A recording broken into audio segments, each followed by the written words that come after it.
What's up, everybody? Got some breaking news for you. Apparently, the January 6th committee has given criminal referrals for Trump over what happened on January 6th. So, Crystal, what do you have for me? Yeah, so this is from the New York Times. They say that the House committee investigating January 6th attacks accused former President Trump of inciting insurrection, conspiracy to defraud the U.S., obstruction of an act of Congress, and one other federal crime, as it referred him to the Justice Department for potential prosecution. That potential part is really important because just because they send a criminal referral doesn't mean the Justice Department has to do anything. And the Justice Department, of course, has their own investigation going on into January 6th. There's one other part of this that I think is really important to note. It wasn't only Trump that the panel referred for criminal prosecution. There were 5 other Trump allies that they referred for similar charges as well. Mark Meadows, who was his final chief of staff, and lawyers Rudy Giuliani, John Eastman, Jeffrey Clark, and Kenneth Chesebro. All of those referred for potential prosecutions for actions that the committee said warranted Justice Department investigation. They go on to say those charges would carry lengthy prison sentences if federal prosecutors do choose to pursue them. And then the last piece that was noteworthy to me from this article is this is the first time in history that this has happened of Congress referring a former president for criminal prosecution. So there you go. So keep that up because I'm going to ask some questions. So this doesn't weigh at all on the Department of Justice. So like they hear this and they're like, okay, noted, and then they just do their own thing basically. I mean, the committee, the January 6th committee, was able to compile their own set of evidence. So that would be sent over to the Justice Department. It's just basically a recommendation and then a sort of like assist potentially in their own investigation since they're compiling their own evidence. But there's nothing that mandates them to do anything about it. Okay, all right. So that's interesting. So let's go through the list. Inciting insurrection. Yes. I think I saw some people say it's inciting or aiding insurrection. Did you see that too? Mm-mm. Okay. Well, there were 2 words there. One is inciting, one's some other word that they used. What are your thoughts on that? Because, you know, my fear all along is that it always appeared to me like he would speak out of both sides of his mouth to give himself like plausible deniability. Yeah. And I don't know how that would, you know, play a role in a criminal proceeding. I'd imagine it's harder to get him on something like that with him speaking out of both sides of his mouth.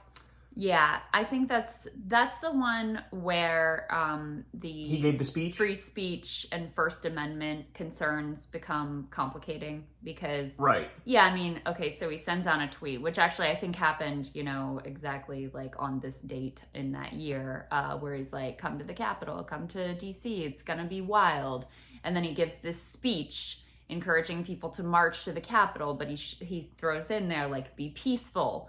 So I think... But he also says, you got to be tough. You got to be tough. We can't take our country back with weakness. And maybe Mike Pence will have the balls to do the right thing, and maybe he won't. Right. So he does. So that's what I'm saying. It's out of both sides of his mouth. You know? Yeah, that's exactly right. And so I think the analysis that I have seen is that one could be difficult because of, you know, First Amendment protecting political speech in particular. So that's that one.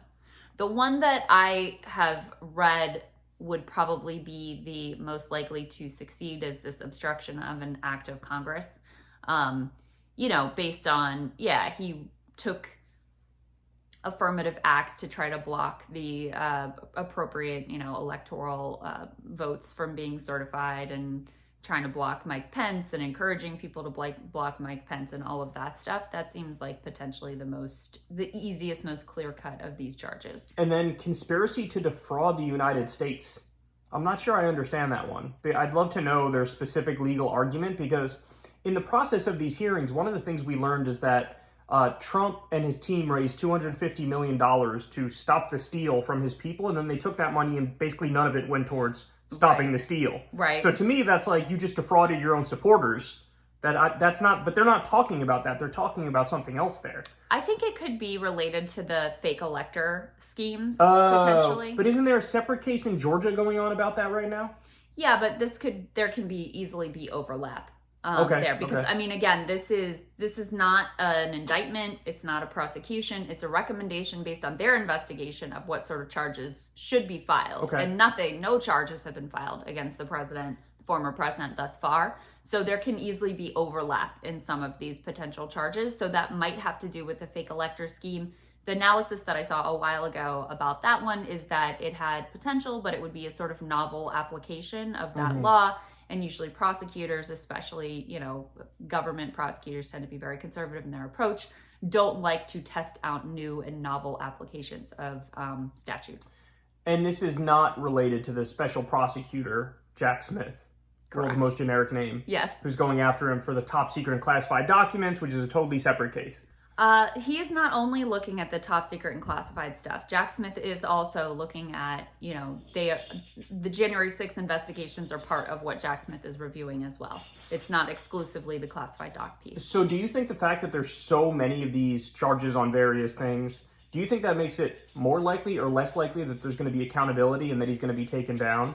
Because it's almost like there's so much stuff that then you fear Merrick Garland or somebody will be like, we've never gone after a president like this previously. To keep the republic together, we can't do it. You know what I mean? I think what may have more of an impact is that, they've been charging these people who were involved in the Capitol riots with a variety of charges. If you hear something, that's our kitty it's the playing kitty with playing the with a Christmas Christmas tree. ornament. The ornaments are falling because the kitty's playing with them. Anyway, go ahead. But anyway, they tried this Oath Keeper dude, Stuart Rhodes, guilty, and right. some of his other, and they charged him with seditious conspiracy, right. which all the analysts have said, that's, a big charge and that's potentially a reach. But he was found guilty. And the some of the Proud Boys, I think, trial just is starting or is about to start. And so my guess, as someone who is a layperson and not a legal analyst, but has read a lot about a lot of these things, is that, that could potentially give them confidence that they made a stretch charge. Seditious conspiracy was kind of a stretch charge for those cases. And at least with the Oath Keepers, they were ultimately successful. That could be emboldening. And then I think the political situation at this point has to be emboldening as well. I mean, Trump is considerably weaker. He holds considerably less sway with the public than he once did. And so those fears of like, oh my God, if we charge a former president, like what's going to happen? And are we going to have civil war? And what is this all going to look like? Can the country take it? Those fears have to be somewhat ameliorated by the fact that the midterms are such a disaster for him. His approval rating is plummeting. His position, even within the Republican Party, is deteriorating. And they shouldn't take those political concerns into consideration, but they will. they are. Yeah, of course they are. And Merrick Garland, I think this has always been. Remember, Trump basically threatened like, oh, it's gonna be crazy. I don't know what people are gonna do if these raids continue or if I'm indicted. I mean, he basically threatened that it could be really bad for the country if ultimately he's held accountable and indicted. So I think some of those threats carry a little bit less weight and heat than maybe they did at one point. What do you think of that? Yeah, I mean, I think that's fair. Again, I think these people are like old school conservative types and that they're big like rule followers. You know what I mean? And Trump has no regard for the institutions, the rules. And so that, in a sense, makes them not like him. Like, these are Mitt Romney conservatives. They're not Donald Trump conservatives. They're all about the civility and the decorum and the rule following. And Trump disregards the rules completely. Yeah. So I think that sort of biases them against him. And then, like you said, with the recent electoral losses, Trumpism is sort of on fumes at this point. There's one part of this that was kind of annoying to me, which is this is the first time they're going after a former U.S. president.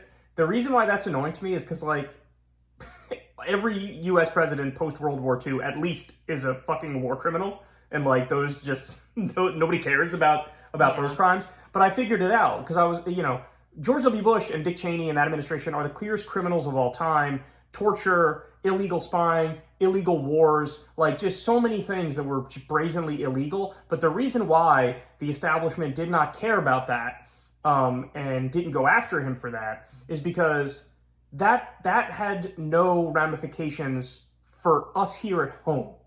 Whereas with Trump trying to overthrow the election and, denying the peaceful transition of power, that has, that leads to huge problems here at home. And so I think these people have that thing in the back of their minds too. Like, this doesn't happen here.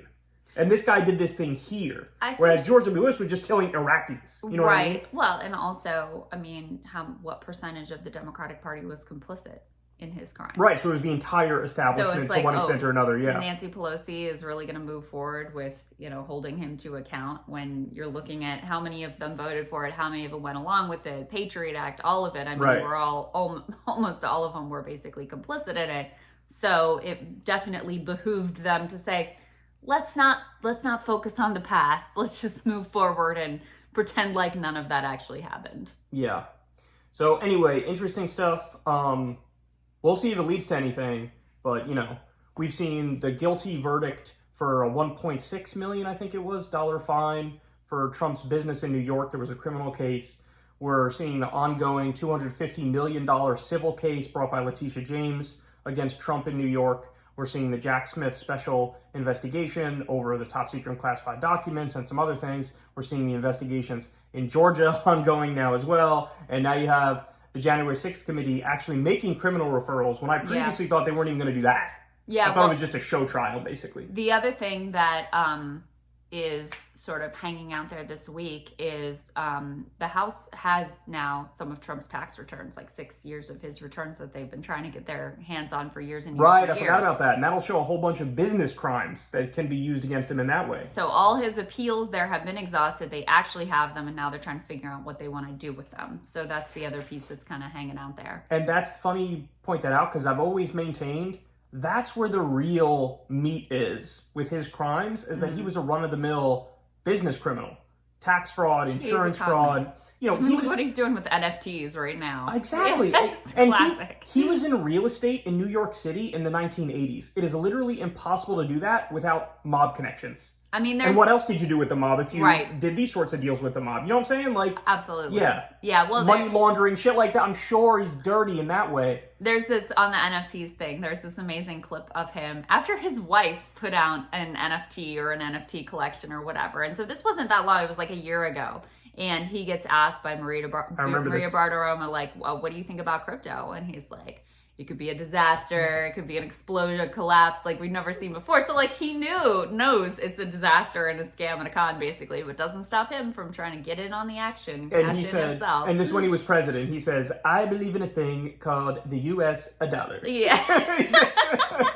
And then now that he's out of power and he can cash in on it. By the way, it's a year after the whole fucking grift imploded and all these celebrities are getting sued for NFT stuff and crypto stuff. And he's like, I'd like to shake some people down. Yeah. And it's only, he only got only for him, he's supposed to be a billionaire. It's like $5 million. That should be pennies to him. And yet he's still got to chase after bilking his supporters for every last thing. Look, there's Saley. Petty crook. Hey, Saley. It's pathological with him. He's a petty crook. That's it. Yeah. He can't resist. Any bit of money that he can get his hands on, ill-begotten or otherwise, he will do it.